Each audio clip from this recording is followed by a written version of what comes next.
আছেন আপনারা সবাই। আজকে আমি একটু টমেটো ভর্তা করব। এই টমেটোগুলোকে একটু সিদ্ধ করতে দিয়েছি। এটা সিদ্ধ না, একটু পোড়া পোড়া দিয়েছি। একটু জালটি কমিয়ে দিলাম। পর্যায়ে একটু আমি সরিষার তেল দিয়ে দেবো।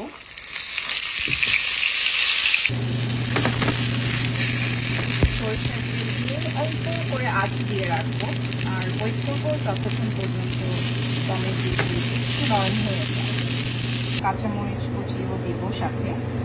তার জন্য এখানে আমি আগে একটু পেঁয়াজ কুচি, ধনে পাতা কুচি রেখে দিয়েছি আর একটু সরিষার তেলও সাইডে রেখে দেব।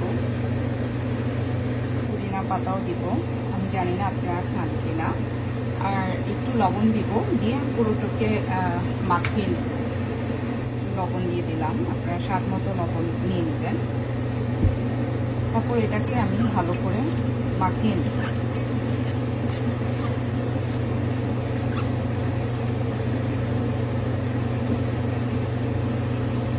এখন এই টমেটোগুলো খুব ভালো করে সব কিছুর সাথে মিক্সড করে নেব।